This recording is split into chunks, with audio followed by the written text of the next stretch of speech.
A new kind of terror haunted the skies over Japan in late 1944. At 30,000 feet, the B-29 Superfortress cruised untouched above Tokyo, far beyond the reach of Japanese fighters straining desperately at 25,000. American raids arrived 600 strong, while only 375 operational interceptors remained to defend the entire homeland.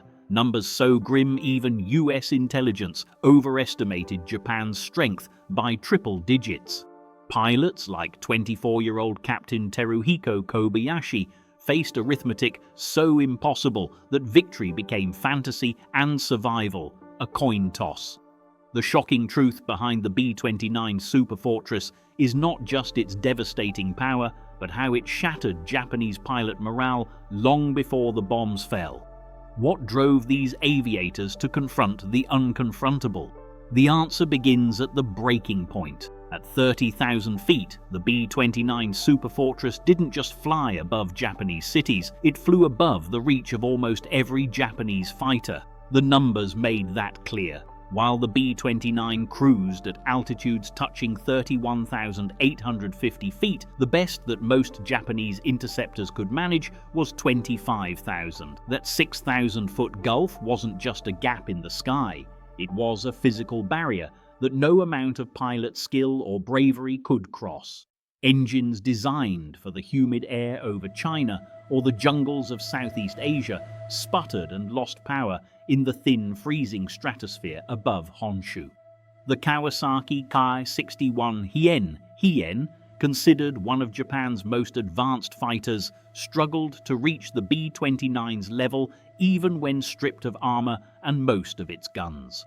The Nakajima Ki-44. Tojo, pressed into service as a high-altitude interceptor, could climb fast but stalled out long before it reached the bomber's cruising altitude. The B-29's engineering edge started with its engines. Each Wright R-3350 was fitted with a turbo supercharger, forcing dense air into the cylinders even as the outside pressure dropped to a fraction of sea level. That meant full power at altitudes where Japanese engines gasped for oxygen. But it was the pressurized cabin that turned the B-29 into something almost untouchable. American crews could operate for hours above 30,000 feet, breathing comfortably in shirt sleeves while Japanese pilots fought hypoxia, numb fingers, and tunnel vision. At those heights, even a moment's lapse in oxygen flow could mean blackout, sometimes before a pilot ever saw his target. Every technical detail stacked the odds. Japanese fighters that did reach interception altitude arrived with engines overheating, tanks nearly dry, and pilots already exhausted from the climb. Once there, they faced a new problem: physics. Approaching from below, a Japanese pilot had to shoot upward at a target moving 350 miles per hour, firing at extreme range while fighting to keep his own plane from stalling. The closing speed left only a split second to aim before the B-29 formation thundered overhead. One pass, maybe two, and then it was over. If a fighter missed, there was no fuel or altitude left to chase. Even the air worked against them. Above 8,000 meters, the Ki-44's small wings couldn't generate enough lift. Pilots reported dropping several hundred meters in an instant if they tried to turn hard or fire their guns. Training manuals for ramming attacks began to circulate, not as an act of fanaticism, but as a last resort against a bomber that could shrug off hits and keep flying. Japanese engineers stripped everything they could from their fighters: armor, radios, even some guns, just to claw for a few hundred extra feet of altitude. But the numbers never changed. The B-29 could always fly higher, faster, and longer. For the men tasked with defending the home islands, the sky itself had become an enemy. Each mission began with the knowledge that the wall they were climbing was built not of clouds, but of American engineering. The search for a way through that wall would soon push Japanese tactics into territory no manual had ever covered. Captain Teruhiko Kobayashi was just 24 when he took command of the 244th Sentai, tasked with defending Tokyo against the most formidable bomber ever built. The odds he faced weren't measured in courage, but in cold arithmetic. Japan's entire home defense force could muster only 375 operational fighters by October 1944. Spread across 3 air divisions, these aircraft were all that stood between the B-29s and Japan's cities. In contrast, American planners preparing their raids operated on intelligence that credited the Tokyo area alone with 600 to 1,100 defending fighters. The reality was barely a third of that number, and none of it was a secret to the men flying out of Chofu or Narimasu.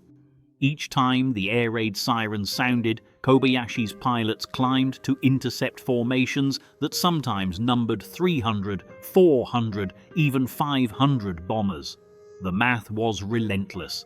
Even if every Japanese fighter managed to bring down a B-29 and none were lost in return, there still wouldn't be enough planes to blunt a single major raid. And the bombers kept coming, day after day, night after night. The pressure wasn't just in the sky. On the ground, pilots watched as their ranks thinned, replacements were rushed through training, fuel was rationed, and every sortie risked losing an irreplaceable aircraft. The American side, meanwhile, prepared for a defense that didn't exist. US intelligence consistently overestimated Japanese strength, planning for fierce resistance that never materialized. The gap between expectation and reality became a chasm. The 244th Sentai, like every Japanese unit, was asked to cover impossible distances with too few aircraft and too little support. Kobayashi's own flight logs tell the story. Missions scrambled with a handful of planes, sometimes just 3 or 4 interceptors sent up against entire wings of superfortresses. Each engagement was a gamble, with the odds stacked higher every week. For the pilots, the numbers became personal. Every time they returned to base, they counted who made it back and who didn't. Each lost fighter was a blow not just to the squadron, but to the nation's last line of defense. The arithmetic of loss was inescapable. Replacement aircraft arrived slower than they were shot down or worn out. Fuel shortages meant less training and fewer patrols. Even the best pilots faced exhaustion, flying multiple sorties in a single day as the raids intensified.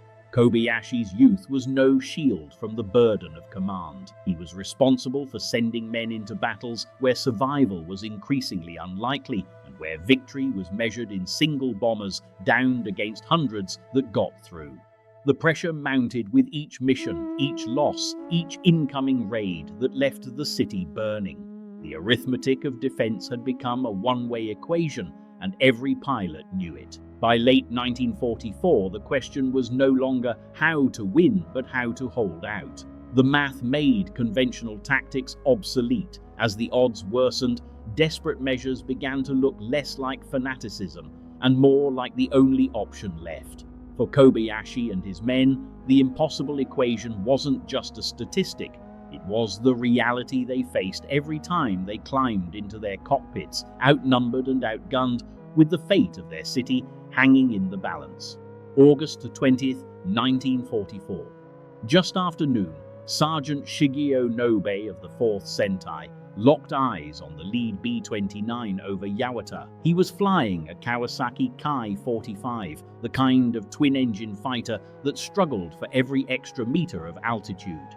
The American formation was tight, almost wingtip to wingtip, a wall of aluminum at the edge of what Japanese fighters could reach. Nobe and his gunner, Sergeant Denzo Takagi, had already seen their cannon shells spark harmlessly against the silver bellies overhead. The B-29s, built for the stratosphere, shrugged off damage and kept moving. For pilots like Nobe, the standard playbook no longer applied. He made a decision that would rewrite the rules of air combat. Radioing his intent, Nobe nosed his Ki-45 straight into the path of Gertrude C, B-29 Serial 42-6368. The collision tore the bomber's right wing apart. Flames and debris spiraled downward. In the chaos, fragments ripped into a second B-29, Calamity Sue. Both bombers went down, taking 22 American crewmen with them. Nobe and Takagi were lost as well, their aircraft destroyed on impact. For the first time, a Japanese pilot had deliberately turned his fighter into a weapon itself, not by accident or desperation, but by calculated resolve. The message was immediate. If conventional attacks couldn't stop the Superfortress, something else had to. Within weeks, word of Nobe's act swept through airfields and command posts. The story made its way into Japanese newspapers and official briefings. Commanders took note. A single ramming could do what dozens of fighters firing from below could not. The act was commemorated in oil paint by Nakamura Kenichi, a monumental canvas showing Nobe's Ki-45 smashing through the bomber's wing, a vision of sacrifice for the home front. The painting hung in Tokyo's National Museum of Modern Art, a symbol of ultimate resistance. But one man's decision was not enough. Japanese engineers and mechanics began stripping their interceptors for altitude. Armor plates removed, radios left behind, even some guns pulled out. Every kilogram counted. The 47th Sentai, stationed at Narimasu, took the lead. Their Nakajima Ki-44 Shoki fighters, already known for their climb rate, were lightened further. Some were painted entirely red, others carried bold Jindaiko emblems, badges that once marked elite status, now a warning. These were aircraft built for suicide ramming. The modifications were stark. Gun mounts fared over with plugs, bomb racks discarded, everything not essential to reaching the bombers left on the tarmac. By November, what began as a solitary act was codified into doctrine.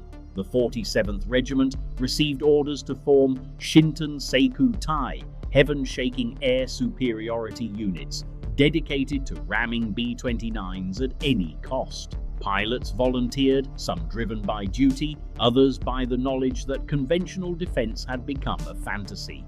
The new units trained in 3 ramming techniques: propeller first from behind, wing attacks to shear off control surfaces, and the most direct, nose-on collision. Manuals stressed the slim odds of survival, but outlined bailout procedures for those who might escape the wreckage. In practice, most never returned. The creation of these special units marked a grim turn. Ramming was no longer an act of last resort. It was a sanctioned tactic, engineered and rehearsed. Aircraft were built for a single mission, pilots briefed for a one-way flight. The 47th Sentai's Shinton flights became infamous. Red-painted Ki-44s climbing into the thin air, targeting the B-29s that no gun could touch. For every pilot, the climb was a final test. Stripped down, oxygen-starved, climbing toward a target that seemed immune to everything but the ultimate sacrifice. Tokyo's official newspapers on March 11, 1945, carried a headline that left no room for doubt. Japan's air defenses, they claimed, had shot down 100 B-29s in a single night. The story ran alongside photographs of a battered American bomber displayed in the capital, its tail section twisted, wings torn, the White Star insignia blackened with soot. The message was clear. The home front had struck back, and the skies over Japan were still contested. But behind the spectacle, the numbers told a different story. American records for the March 9th to 10th firebombing of Tokyo, Operation Meeting House, listed just 14 B-29s lost, a figure that included aircraft downed by anti-aircraft fire, fighters, mechanical failure, and the chaos of the firestorm itself. Most of the 279 bombers that reached Tokyo returned to their island bases, battered but intact. The display of wreckage in Tokyo was never just about celebrating a tactical victory. It was a calculated performance, staged for a public desperate for signs of hope. Crowds lined up to view the remains of the downed Superfortress, encouraged by officials to believe that each twisted panel represented a blow against the American onslaught. School children were brought in groups, notebooks in hand, to sketch the broken machine. Newspapers ran stories of heroic gunners and miraculous interceptions, weaving a narrative that placed Japanese defenders in the role of giant slayers. In reality, the arithmetic was brutal. For every bomber that failed to return, more than 20 had delivered their payloads and escaped.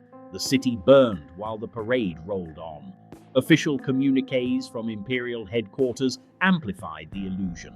The morning after the raid, a government bulletin reported that various places within the city were set afire, but quickly pivoted to emphasize the supposed scale of American losses. Radio Tokyo broadcast tales of massed B-29s falling in flames, their crews captured or killed, their wrecks scattered across the countryside. The figure of 100 bombers shot down, never substantiated by any military report, became a rallying cry, repeated in speeches, leaflets, and classroom lectures.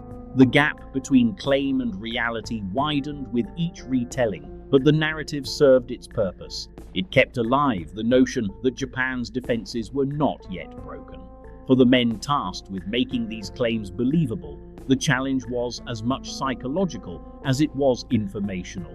Army press officers crafted statements that blurred the line between optimism and outright fiction. Pilots returning from failed intercepts were debriefed for any scrap of success, a flash of tracer fire, a plume of smoke, a damaged wing. Then those fragments were spun into victory tallies.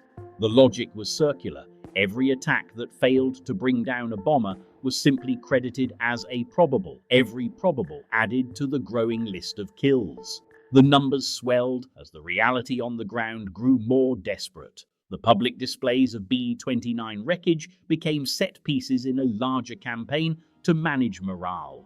The message was carefully constructed. The Americans could be hurt, their bombers were not invincible, and every citizen had a role to play in the nation's defense. Yet as the raids intensified and the losses mounted, the parade of wreckage began to ring hollow. Survivors of the firebombing, sifting through the ashes of their neighborhoods, found little comfort in tales of phantom victories. The truth circulated quietly among those who counted the bombers overhead and watched the skies empty as quickly as they had filled. The spectacle of the Tokyo display could not conceal the reality. The B-29s kept coming, and the gap between propaganda and battlefield truth was growing too wide to bridge. May 1945. The Home Affairs Ministry issued a confidential memo that did not bother with euphemisms. Japan's civil defense efforts, it read, were now considered futile. The sentence was blunt, almost clinical, but it captured the mood spreading through the ranks. After the firebombing of Tokyo on March the 9th and 10th, the illusion that the B-29 could be stopped had finally collapsed. The raid had incinerated 16 square miles of the city, killed over 80,000 people, and left 1 million homeless. 14 B-29s failed to return. The rest, more than 250, made it back to base, their bomb bays empty, their crews intact. The numbers were impossible to ignore. Each new mission meant more bombers overhead, more neighborhoods erased, and fewer fighters left to challenge them. Even the most optimistic pilots could see the arithmetic. Reports filtered up from squadrons, gunners firing until their barrels glowed, engines pushed to the edge of failure, but the bombers kept coming. Pilots described their efforts as pointless, a word that rarely appeared in official dispatches, but surfaced again and again in private diaries and after-action interviews. The Yamazaki memo was not a surrender, but it was an admission that hope had run out. For months, officials had tried to keep spirits high with stories of downed bombers and heroic last stands. School children toured the twisted remains of a single B-29 displayed in Tokyo, told that it was proof of victory. But the gap between propaganda and reality grew wider with each raid. The men who climbed into stripped-down Ki-44s and Ki-61s knew the truth. They were being asked to hold back a tide with empty hands. By spring, even the language of command had changed. Orders spoke of delaying actions and sacrifice, not victory. The pilots understood. They flew because there was nothing else left to do. The sky belonged to the Superfortress, and every mission was a reminder that the fight was no longer about winning, but about enduring the inevitable.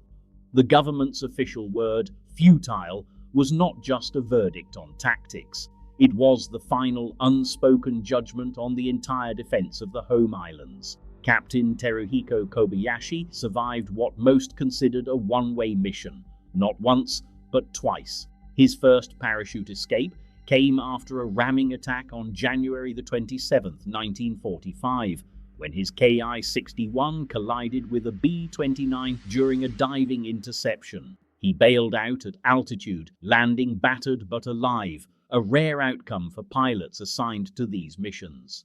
His second jump followed on April 12th, after another ramming attempt left his aircraft crippled. Each time, he returned to his squadron, carrying the weight of those who did not. The numbers told the rest of the story. In the winter and spring of 1945, the B-29s and their crews faced attacks from every angle: conventional gunfire, ramming, even ground fire. But the exchange was brutally one-sided. For every American bomber lost to a Japanese fighter, nearly 12 Japanese aircraft went down. The official kill ratio, 11.7 to 1, was more than a statistic. It was final judgment on the technical gap that separated the two sides. No amount of courage could close it. Kobayashi's unit, the 244th Sentai, became a symbol of sacrifice. Pilots volunteered for ramming missions knowing the odds. Some survived by skill, more by luck, but most did not return. Training manuals included instructions for bailing out after impact, but in practice, parachutes offered little comfort. The best pilots, the ones the country could least afford to lose, were the first to risk everything. Even as the war's end drew closer, the arithmetic never changed. The B-29's altitude, speed, and armor made it nearly untouchable. The men who climbed to meet it did so with full knowledge of what was waiting. Kobayashi's survival stood out not just for its rarity, but for what it revealed. In a fight determined by engineering, individual heroism could only do so much. The ledger of losses grew longer with each mission, and the meaning of sacrifice shifted from hope of victory to the simple act of not giving up, even when the outcome was already written in the sky. By May 1945, official records from Japan's Home Affairs Ministry declared civil defense against B-29 attacks futile. The documentary has shown how the B-29's 30,000-foot ceiling and advanced defenses left only 375 operational Japanese fighters to face raids of up to 500 bombers, a tactical and psychological mismatch confirmed by declassified intelligence reports and pilot testimony. We have traced the desperate shift to ramming tactics, the use of propaganda to mask losses, and the final admission of defeat as documented by Minister Yamazaki. Yet, some archival details remain classified, and the full extent of individual pilot experiences is still missing from public record. Today, the B-29 story stands as a case study in how technology can reshape not just military outcomes, but morale itself. The evidence is clear. The B-29 did not just outfly its opponents, it changed the very nature of air warfare, leaving a legacy still studied in military academies worldwide.